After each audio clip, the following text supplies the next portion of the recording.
Do you ever really think about the language that you use?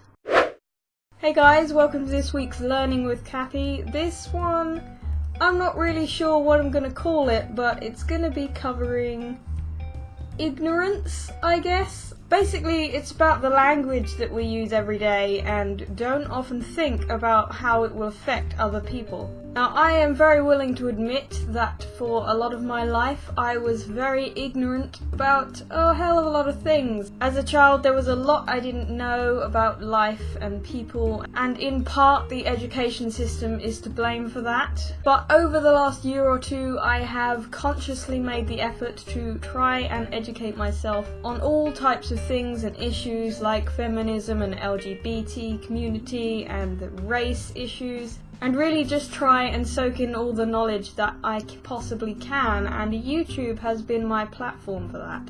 And it has really made me think about the things that we say and things that I myself have said, and I've tried to change the way that I speak. The period of time that I grew up in my early teens, one of the most common words to use as an insult or basically a negative anything just to say, oh, that sucks or unlucky, was the word gay. And I followed the crowd, I used this word all the time, and I didn't think anything of it, it's just something that everyone was saying, that's what the word was. But it wasn't until I used that word in that context in front of my mum, and she shouted at me, telling me that I should never use that word with those connotations. And no one had ever said that to me before. I didn't know that what I was saying was wrong or inconsiderate or ignorant. But she said that to me and it really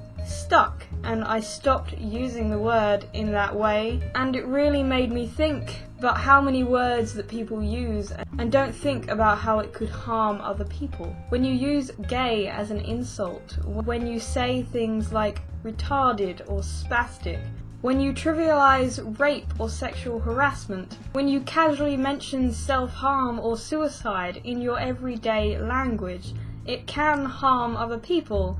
And the majority of people that use these words don't have any ill intentions with them. They don't intend to harm or trigger people. It is just the way that they have learned to speak through their culture and upbringing. But what it really comes down to is that people don't think about what they are saying. And I know people are going to say things that are stupid, they're going to say things that they shouldn't.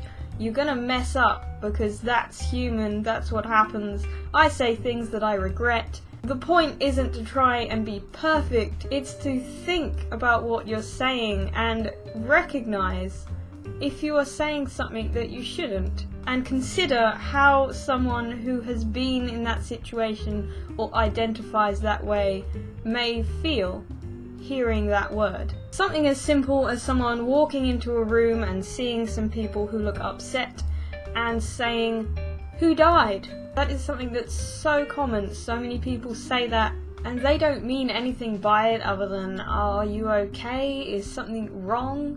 But the way that you say that is just not right. I mean, how would you feel if you walked in and said, "Has someone died?" and they actually had? I cannot tell you how many people have said to me, "I wish I needed glasses." Do you? Really? Because I wish my eyes worked properly. Why would you say that to someone? Yes, it is not as serious as some other physical disabilities, but you wouldn't go up to someone and go, "Oh, I wish my leg was broken." Why would you say that? I mean, if it's the fashion aspect of it, you could say something like, "Oh, your glasses look good," or "they suit you," or something like that. But no, you say you wish you needed them.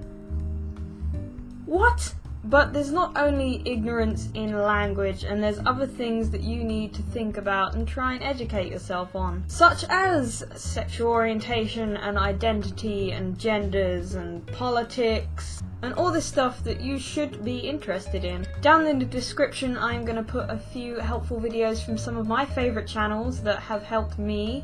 If you have any channels or videos that you have found particularly educational or insightful, please share them with me and share this video, and I will see you next time.